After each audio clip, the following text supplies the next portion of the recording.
नमस्कार साथियों, कैसे हैं आप लोग। आशा है आप लोग खूब अच्छे होंगे। मैं आपका मित्र, मैं आपका साथी, मैं आपका सहपाठी हिमांशु सूर्यकांत त्रिपाठी आप सभी मित्रों का, आप सभी स्वजनों का, आप सभी सहपाठियों का हार्दिक स्वागत करता हूं पुनः अपनी विशेष कक्षा में जो करंट अफेयर की है। बीते दिनों हम लोगों ने जो डेली करंट का सेशन स्टार्ट किया गया है, ये अव्यवस्थाओं में एक प्रकार का प्रयास, खास करके आपकी परीक्षा को ध्यान में देते हुए आपके ही कहने पर यह स्टार्ट किया गया है। अब आपको ये चीजें बड़ी अच्छी लगती भी हैं, बाकी आशा है आपको लगेंगी भी। आप डेली चीज़ों को नोट करते होंगे, नहीं नोट करते हैं तो आज भी कॉपी कलम के साथ बैठिएगा। हाँ, ये बात है, अगर अब तक आपने वीडियो को लाइक नहीं किया तो लाइक कर लीजिए, चैनल को सब्सक्राइब नहीं किया तो सब्सक्राइब कर लीजिए। वीडियो से जुड़ी हुई पीडीएफ पाने के लिए आप नीचे वीडियो के डिस्क्रिप्शन बॉक्स में लिखा होगा, आपको टेलीग्राम चैनल की लिंक दी है, उसमें आप जुड़ करके आप टेलीग्राम्स के माध्यम से पीडीएफ प्राप्त कर सकते हैं इसका। बाकी 9 बजे से प्रश्नोत्तरी का भी सेशन टेलीग्राम पे रखा जाएगा, तब उसमें भी आप लोग जुड़ सकते हैं। बाकी बिना समय बर्बाद किए हम स्टार्ट करते हैं आज के सेशन को। चलिए, खूब प्रेम से पढ़ेंगे हम लोग ताकि चीजें तैयार भी होती रहें और आपको उबन भी ना हो। पहला प्रश्न लिखा हुआ है हाल ही में, ये लिखा हुआ पहला प्रश्न है, हाल ही में किस तिथि को भारतीय राष्ट्रीय कांग्रेस की स्थापना दिवस मनाया गया। चलिए, इसका उत्तर क्या हो जाएगा। इसका उत्तर हो जाएगा सर 28 दिसंबर, यानी भारतीय राष्ट्रीय कांग्रेस जो है इसका स्थापना दिवस 28 दिसंबर को मनाया गया। इसके विषय में कुछ बातें और अगर पढ़ते हैं आप भारतीय राष्ट्रीय कांग्रेस के, तो यहां से चलिए, ये भारतीय राष्ट्रीय कांग्रेस जो है सर, पहला पॉइंट तो भारतीय राष्ट्रीय कांग्रेस जो है इसके विषय में अगर कहा जाए तो ये सबसे पहले जब इसकी स्थापना हुई थी तो 1884 में हुई थी और नाम था इसका क्या, यानी 1884 में इसकी स्थापना हुई और नाम रखा गया इसका क्या, भारतीय राष्ट्रीय संघ। यानी भारतीय राष्ट्रीय संघ के नाम से 1884 में इसकी स्थापना हो रही है। और इसकी संस्थापक कौन है, तो इनका नाम है एलन ऑक्टेवियन ह्यूम, यानी एओ ह्यूम नाम के व्यक्ति हैं, यही इसके संस्थापक रहे हैं। उस समय वायसराय हुआ करते थे, उनका नाम, तो भारत में वायसराय उनका नाम था डफरिन, यानी लॉर्ड डफरिन नाम के व्यक्ति। अच्छी बात यह है। अच्छा, अच्छी बात यह है 84 में इसकी स्थापना हुई, लेकिन आप कहेंगे 85 में एक अधिवेशन हो रहा है इस कांग्रेस का 28 से 30 दिसंबर 1885 को, और इसी में एक व्यक्ति है जिनका नाम है दादा भाई नौरोजी, यही सलाह दे रहे हैं कि इसका नाम चेंज करके रख दिया जाए, भारतीय राष्ट्रीय संघ की जगह भारतीय राष्ट्रीय कांग्रेस। तो पहला अधिवेशन हुआ था, ये कहाँ हुआ था, गोकुलदास तेजपाल संस्कृत विद्यालय। ये कहाँ का था, तो ये था मुंबई का। इसमें 72 प्रतिनिधियों ने हिस्सा लिया था। यानी पूछा कई बार, ये जितने क्वेश्चन हैं ये सारे आपके वनडे एग्जाम में पूछे जाते हैं। जैसे भारतीय राष्ट्रीय कांग्रेस की स्थापना, तो आप कहेंगे 84 में। अच्छा, भारतीय राष्ट्रीय कांग्रेस का पुराना नाम, तो भारतीय राष्ट्रीय संघ 84 में, नाम परिवर्तित 85 में था। पहली बैठक, तो आप कहेंगे पहला अधिवेशन, तो अध्यक्षता कर रहे हैं WC बनर्जी, और आप कहेंगे हुआ कहाँ, तो गोकुलदास तेजपाल विश्वविद्यालय संस्कृत विद्यालय में। तो अगर पूछा जाए पहली बार कितने प्रतिनिधियों ने हिस्सा लिया, तो कहेंगे 72 प्रतिनिधियों ने। संस्थापक एओ ह्यूम, वायसराय कौन थे, डफरिन। ये सारे क्वेश्चन हो गए। अच्छा, किसके सुझाव पर पूछा जाए, किसके सुझाव पर यह नाम चेंज किया गया भारतीय राष्ट्रीय संघ का, तो आप कहेंगे सर दादा भाई नौरोजी, जो grand old man of India है। अच्छा, और कुछ बातें इसी में अगर जोड़ें, यहां देखिए लिखा हुआ है कुछ बातें, जैसे चलिए यहां देखिए कुछ बातें लिखी हुई, और जैसे पहला लिखा हुआ है आपका पहला अधिवेशन, यानी पहले अधिवेशन में अध्यक्षता कर रहे हैं कौन, WC बनर्जी, और इसका अधिवेशन आप जानते हैं मुंबई में हुआ था, यानी बंबई, तत्कालीन बंबई में हुआ था। अच्छा, दूसरे अधिवेशन की बात करें तो दूसरा अधिवेशन 1886 में कलकत्ता में हुआ, अध्यक्षता कर रहे हैं दादा भाई नौरोजी। अगली बात करते हैं, इसके बाद में 86 के बाद 87 में मद्रास में अधिवेशन हो रहा है, और पहले मुस्लिम अध्यक्ष इसकी अध्यक्षता कर रहे हैं, इनका नाम है बदरुद्दीन तैयब जी। अच्छा, उसके बाद 1888 में आते हैं, तो इलाहाबाद में अधिवेशन हो रहा है, इसकी अध्यक्षता करते हैं जॉर्ज जूले। यहाँ इतनी देर हम लोगों ने जो चर्चा की है, ये सारे प्रश्न आपके वनडे एग्जाम के लिए अति अति अति महत्वपूर्ण है। कैसे, आप जानते हैं मॉडर्न हिस्ट्री से क्वेश्चन पूछा जाता है, और मॉडर्न हिस्ट्री से क्वेश्चन पूछा जाता है तो यही सबसे क्वेश्चन उठाए जाते हैं। ये एकदम बेसिक है भारतीय राष्ट्रीय कांग्रेस का। अगले दिन जब कभी भारतीय राष्ट्रीय कांग्रेस का नाम आएगा तो हम लोग उसको विषय क्या करेंगे, उसके आगे की बातों को डिस्कस करना स्टार्ट करेंगे। चलिए, आशा है ये चीजें अच्छी लगी होंगी। अगर लगी होंगी तो कृपया आप लोग, अगर चैनल को सब्सक्राइब नहीं किया तो सब्सक्राइब कर लीजिएगा। चैनल को सब्सक्राइब नहीं किए हैं तो सब्सक्राइब कर लीजिए। वीडियो को लाइक नहीं किए तो वीडियो को लाइक कर लीजिएगा। आगे बढ़ते हैं अगले प्रश्न पे। चलिए, प्रश्न लिखा हुआ है, हाल ही में देश की पहली अमृत भारत ट्रेन कहां से कहां के बीच चलने की घोषणा हुई है। तो इसका उत्तर क्या हो जाएगा, यानी सर इसका उत्तर हो जाएगा क्या, चलिए तो इसका उत्तर हो जाएगा ये, इसका उत्तर हो जाएगा अयोध्या से लेकर के कहां तक, यानी अयोध्या से लेकर दिल्ली के बीच में। तो अयोध्या से दिल्ली के बीच में पहली अमृत भारत ट्रेन चलेगी। इसके विषय में और कुछ बातें जानते हैं हम लोग। जैसे यहां लिखा हुआ है पहला, यहां लिखा हुआ है सर, अगर ट्रेन की बात करें हम, यहां पर ये देखिए यहां लिखा है भारत में अगर हम ट्रेन की बात करें चलिए नेक्स्ट क्वेश्चन की बात करते हैं। इसमें लिखा हुआ है हाल ही में देश की पहली अमृत भारत ट्रेन कहां से कहां तक के बीच चली है, यानी चलने की घोषणा हुई है। तो इसका उत्तर हो जाएगा अयोध्या से लेकर के दिल्ली तक के बीच में। कौन सी ट्रेन है, तो भारत की पहली अमृत भारत ट्रेन है। ठीक बात, ये भी जानते रहिएगा। अच्छा आगे बढ़ें अगर इसके विषय में, देखिए भारत में अगर ट्रेनों की चर्चा हम लोग करना स्टार्ट करें, तो भारत में ट्रेनों की अगर चर्चा करें तो भारत में जो पहली बार ट्रेन चली थी किसके शासनकाल में, यानी डलहौजी नाम के व्यक्ति वायसराय हुआ करते थे उनके समय में। आगे आप कहेंगे 1853 में, तो 1853 में हो रहे हैं, यानी उस समय गवर्नर जनरल का ही मामला था। 1853 में पहली बार ट्रेन चल रही है भारत में, और ये आपकी 16 अप्रैल 1853 को मुंबई से ठाणे तक के बीच में चली। सर्वाधिक लंबा अगर पूछा जाए रेलवे मार्ग पूछा जाए, रेल मार्ग, तो ये यूपी में बिछा हुआ है। रेल मंत्रालय के विषय में अगर पढ़ें तो रेल मंत्रालय, भारत में रेल मंत्री कौन है आपको लिखना है कमेंट बॉक्स में, मैंने आपके लिए छोड़ा है। रेलवे बोर्ड के अध्यक्ष इस समय कौन है, ये भी लिखना है आपको कमेंट बॉक्स में। अगला लिखा हुआ है भारत में 17 रेलवे जोन है, जबकि 18वां रेलवे जोन जो है ये विशाखापट्टनम में स्थापित किया जाएगा, और इसकी घोषणा कब हुई है, तो 2019 में, जो कि दक्षिण तटीय रेलवे होगा। ठीक बात है, इतनी बात मुझे लगता है आपको समझ में आई होगी। अगले पे बात करते हैं भाई। अगला इसी में लिखा हुआ है किसके विषय में, रेलवे जोन के विषय में। रेलवे जोन और आप कहेंगे मुख्यालय। तो मैंने क्या किया है, अब देख रहे हैं आप 17 रेलवे जोन है, लेकिन 17 में से 4-5 की हम बेसिक वाली चर्चा अभी हम तुरंत में कर लेंगे। जैसे पहला लिखा हुआ है यहाँ, पहला लिखा हुआ है पूर्वी रेलवे जोन। तो पूर्वी रेलवे जोन का मुख्यालय कहाँ पर है, कोलकाता में। पश्चिमी रेलवे जोन मुंबई में। मध्य रेलवे जोन ये भी मुंबई में। उत्तर रेलवे जोन तो ये भी नई दिल्ली में। दक्षिण रेलवे जोन तो ये हो गया चेन्नई में। इस तरह आप देख रहे हैं भारत में ट्रेन का बेसिक और भारत में रेलवे जोन का बेसिक। ठीक बात है ना। मुझे लगता है अब ये ध्यान में आ गया होगा आपके कि अमृत भारत ट्रेन कहां से कहां तक के बीच में चली, तो अयोध्या से दिल्ली के बीच में चली। और भारत में ट्रेनों का इतिहास भी आपका स्टैटिक जीके को रिलेट करके और आपका मॉडर्न हिस्ट्री से रिलेट करके दोनों आपका कवर होने वाला है। ठीक बात है।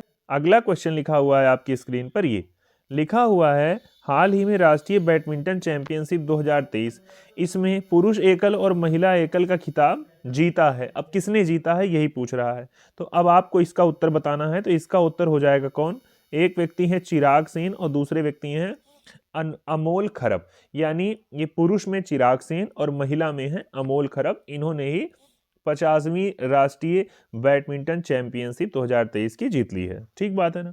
अच्छा इतना अगर आपको समझ में आया तो आगे देखिए, आगे मैंने कुछ जोड़ा है आपको बैडमिंटन के संबंध में। यानी अगर कहा जाए भारत में बैडमिंटन का इतिहास, तो बैडमिंटन को अगर आप देखेंगे तो बैडमिंटन जिस चीज से खेला जाता है उसको कहते हैं रैकेट, और जो आप कहेंगे चिड़िया जिसको कहते हैं वो होती है शटलकॉक। अब आपको ध्यान में आ गया कि बैडमिंटन के विषय में रैकेट और शटलकॉक इन्हीं से मिलकर के ये खेला जाता है। ठीक बात है ना। जिसको चिड़िया कहते हैं वो शटलकॉक और जिससे मारा जाता है वो रैकेट। अगला, भारत में अगर कहा जाए, भारत में BAI यानी बैडमिंटन एसोसिएशन ऑफ इंडिया जो है, इसकी स्थापना कब हुई, तो आप कहिएगा सर इसकी स्थापना जो हुई है वो हुई है सर 1934 में। कब हुई है, 1934। इसका मुख्यालय कहाँ पर है, नई दिल्ली में। और इसके अध्यक्ष वर्तमान समय में हेमंत बिस्वा शर्मा। ये सारी बातें किसकी हो गई, ये बैडमिंटन के विषय में हो गई, और बैडमिंटन एसोसिएशन जो भारत में है। ठीक बात है ना। अगले पे बात करते हैं। बैडमिंटन के विषय में अगर कुछ और बात की जाए तो यहाँ देखिएगा कुछ ट्रॉफियां हैं, पूछ लेता है परीक्षाओं में कौन कौन सी ट्रॉफियां दी जाती है किस खेल में। तो यहाँ पहला, यहाँ थॉमस कप, और दूसरा है उबेर कप, और तीसरा है सुधीरमन कप। ये क्वेश्चन ऐसे भी पूछा जा सकता है कि थॉमस कप का संबंध है किस खेल से, उबेर कप का संबंध है किस खेल से, या सुधीरमन कप का संबंध है किस खेल से। तो आप तीनों में बता देंगे, तीनों का संबंध है किससे, बैडमिंटन से। ठीक बात है ना। अब अगले करंट पे आते हैं। इसी में देखिए अगला क्या है, अगला लिखा हुआ है कि अभी हाल ही में क्या हुआ, 2022 में जो थॉमस कप का आयोजन किया गया, ये कहाँ किया गया, बैंकॉक में। इसमें कौन जीत रहा है, भारत जीत रहा है इंडोनेशिया को हरा करके। ठीक बात है ना। अच्छा अगली बात अगर कहें, उबेर कप तो 2022 में कहाँ हुआ, ये भी बैंकॉक में। कौन जीता, तो दक्षिण कोरिया जीता। इतनी बात ध्यान में आई, वो चीन को हरा करके।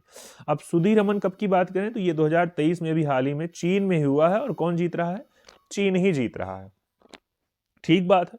मुझे लगता है ये इतनी जानकारी आपके लिए बेसिक में बड़ी पर्याप्त रही होगी बैडमिंटन के संबंध में। बाकी अभी हाल ही में आपको कमेंट में लिखना है कमेंट बॉक्स में किन 2 भारतीय बैडमिंटन खिलाड़ियों को हाल ही में घोषित किया गया है, करंट वाले मेजर ध्यानचंद खेल रत्न पुरस्कार से सम्मानित किए जाने की घोषणा की गई है 2 बैडमिंटन के भारतीय खिलाड़ियों को। ठीक बात है ना, लिखिएगा आप लोग कमेंट बॉक्स में। अगला प्रश्न लिखा हुआ है हाल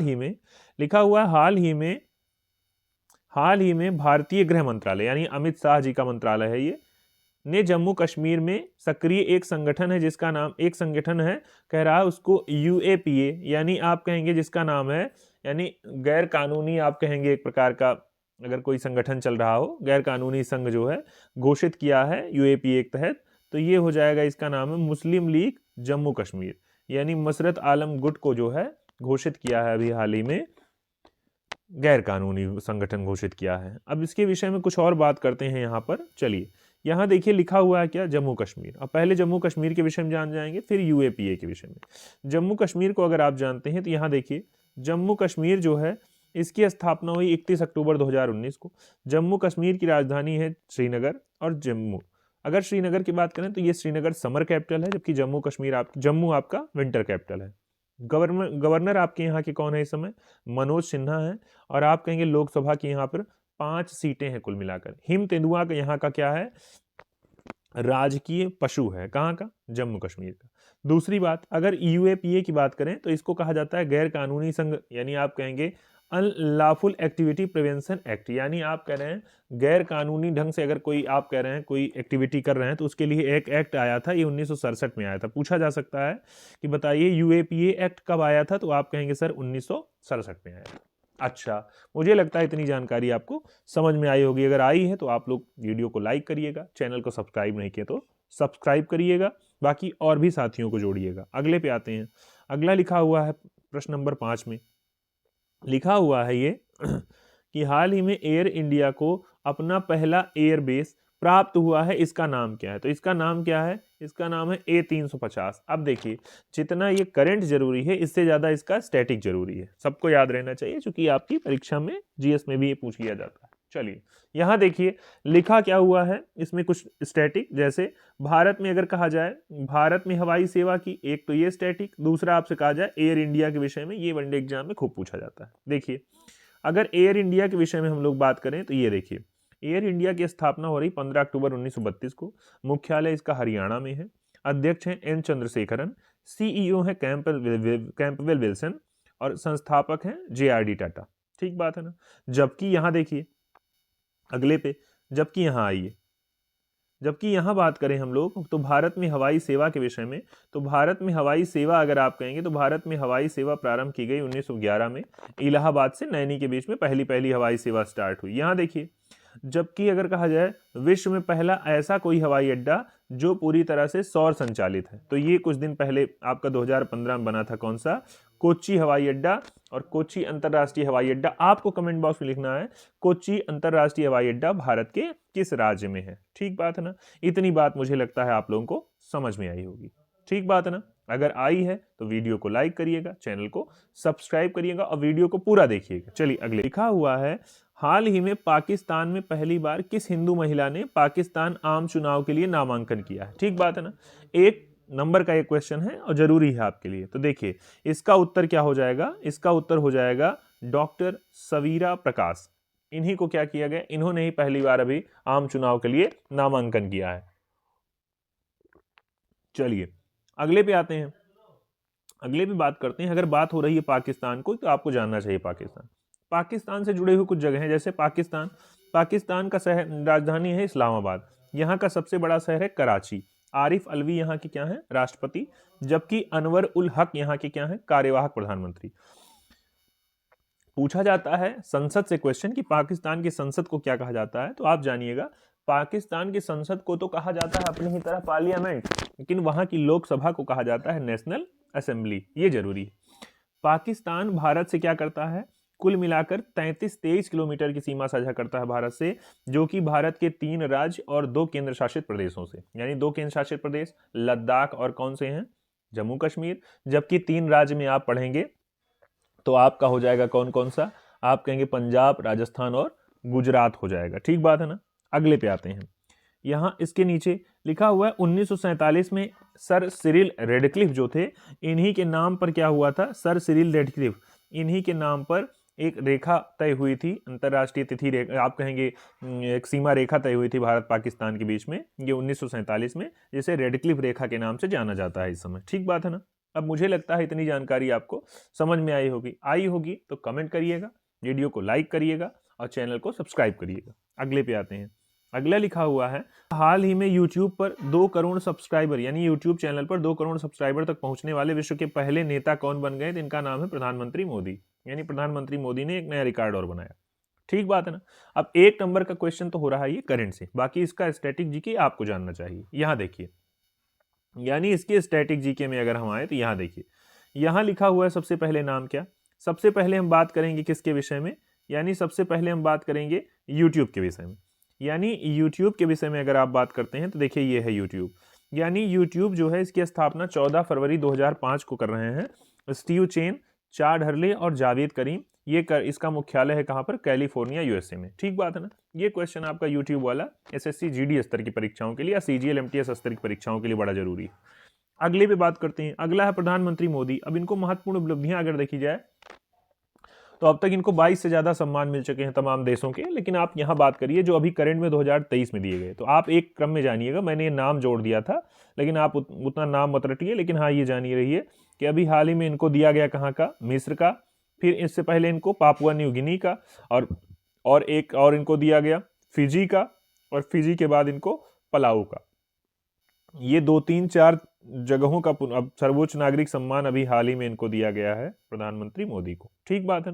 इतनी बात भी आपको समझ में आई होगी। अगर आई है तो आप लोग एक बार अपना थंब लगा दीजिएगा और बाकी वीडियो को लाइक करिएगा, चैनल को सब्सक्राइब करिएगा। अगले पे आते हैं।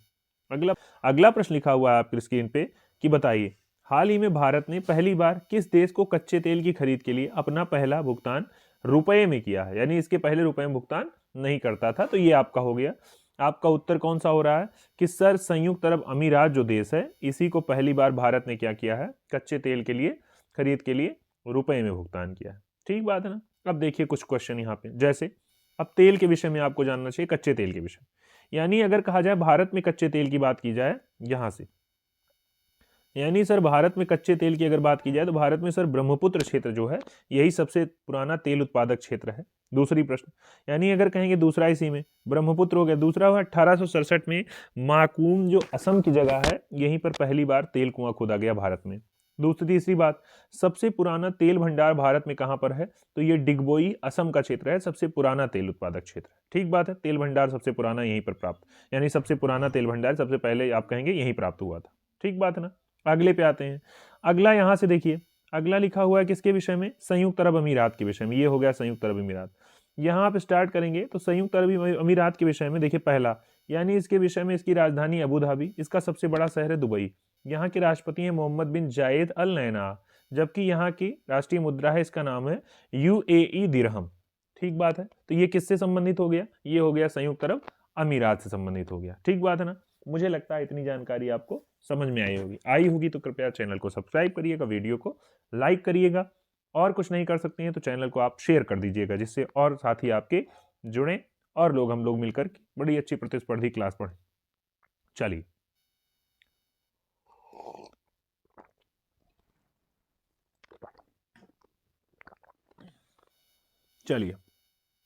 लिखा हुआ अगला प्रश्न, हाल ही में विश्व भारती ने एक बैक्टीरिया की खोज की। विश्व भारती हमने पिछले वाली क्लास में चर्चा भी की थी इसकी, और इस बैक्टीरिया का नाम किसके नाम पर? पंडित रविन्द्रनाथ टैगोर जी के नाम पर रख दिया, जो कि संस्थापक हैं विश्व भारती के। ये पेंटोइया टैगोरी के नाम से, यानी आप कहेंगे ये आपका जो खोज की गई बैक्टीरिया की, जीवाणु की, इसका नाम रखा गया पेंटोइया टैगोरी, और ये किसके नाम पर? टैगोर जी के नाम पर, यानी रविन्द्रनाथ टैगोर जी का नाम पर रखा गया। कुछ बातें आपको स्टैटिक की जाननी चाहिए जो विश्व भारती और पंडित रविन्द्रनाथ टैगोर जी से बेसिक है। जैसे विश्व भारती की अगर आप बात करें तो विश्व भारती के विषय में, यानी इसकी स्थापना 1921 में कौन कर रहा है? तो ये रविन्द्रनाथ टैगोर जी। कहाँ पर? शांति निकेतन, पश्चिम बंगाल में। चांसलर यहाँ के कौन है? यानी कि यहाँ के चांसलर होते हैं जो भारत के प्रधानमंत्री होते हैं, वही यहाँ के क्या होते हैं? विश्व भारती विश्वविद्यालय के चांसलर होते हैं। ठीक बात है। अगले पे बात करें अगर, तो यहाँ बात करिए रविन्द्रनाथ टैगोर के विषय में, यानी पंडित रविन्द्रनाथ टैगोर जी के विषय में अगर आप चर्चा करते हैं तो पंडित रविन्द्रनाथ टैगोर जी कलकत्ता जिनका जन्म हुआ, इनको गुरुदेव की उपाधि दी महात्मा गांधी ने। नोबेल पुरस्कार इनको साहित्य का, यानी एशिया का पहला नोबेल पुरस्कार अगर किसी को मिला तो ये साहित्य के क्षेत्र में, तो ये आपको रविन्द्रनाथ टैगोर जी को मिला। उनको नाइटहुड की उपाधि मिली थी 1915 में, जिसे 1919 में इन्होंने त्याग दिया था जलियांवाला बाग कांड के बाद, वापस कर दिया था। इन्होंने राष्ट्रीय गान भारत का जो जन गण मन है उसको लिखा, भारत का, जबकि बांग्लादेश का अमार सोनार बंगला जो वहाँ का राष्ट्रीय गान है उसको भी इन्होंने ही लिखा था। ठीक बात है ना। तो ये हो गए कौन, पंडित रविन्द्रनाथ टैगोर जी। मुझे लगता है इतना आपको समझ में आया होगा। फिर मैं कह रहा हूँ अगर आया है तो आप चैनल का सपोर्ट करिएगा, अपने चीज़ों का सपोर्ट करिएगा, क्योंकि जो है आपके लिए बड़ी मेहनत से है। तो आप चैनल को शेयर कर सकते हैं और साथियों को जोड़ सकते हैं। भले पन्ने में ही चीज़ें लिखी हैं, लेकिन ये आपके लिए बड़ी महत्वपूर्ण चीज़ें हैं जो आपके आने वाले एग्जाम के लिए बड़ी महत्वपूर्ण हो सकती हैं। चलिए, तो आज की कक्षा यहीं तक थी। बाकी ये क्लास कैसी लगी लिखिएगा नीचे कमेंट बॉक्स में वीडियो खत्म होने के बाद। बाकी अगर आपको इस कक्षा से जुड़े हुए पीडीएफ की आवश्यकता होगी तो आप वीडियो के नीचे डिस्क्रिप्शन बॉक्स में दिया होगा टेलीग्राम चैनल की लिंक, उससे जुड़ करके आप प्राप्त कर सकते हैं वो पीडीएफ, और सारी अपडेट भी आप प्राप्त कर सकते हैं।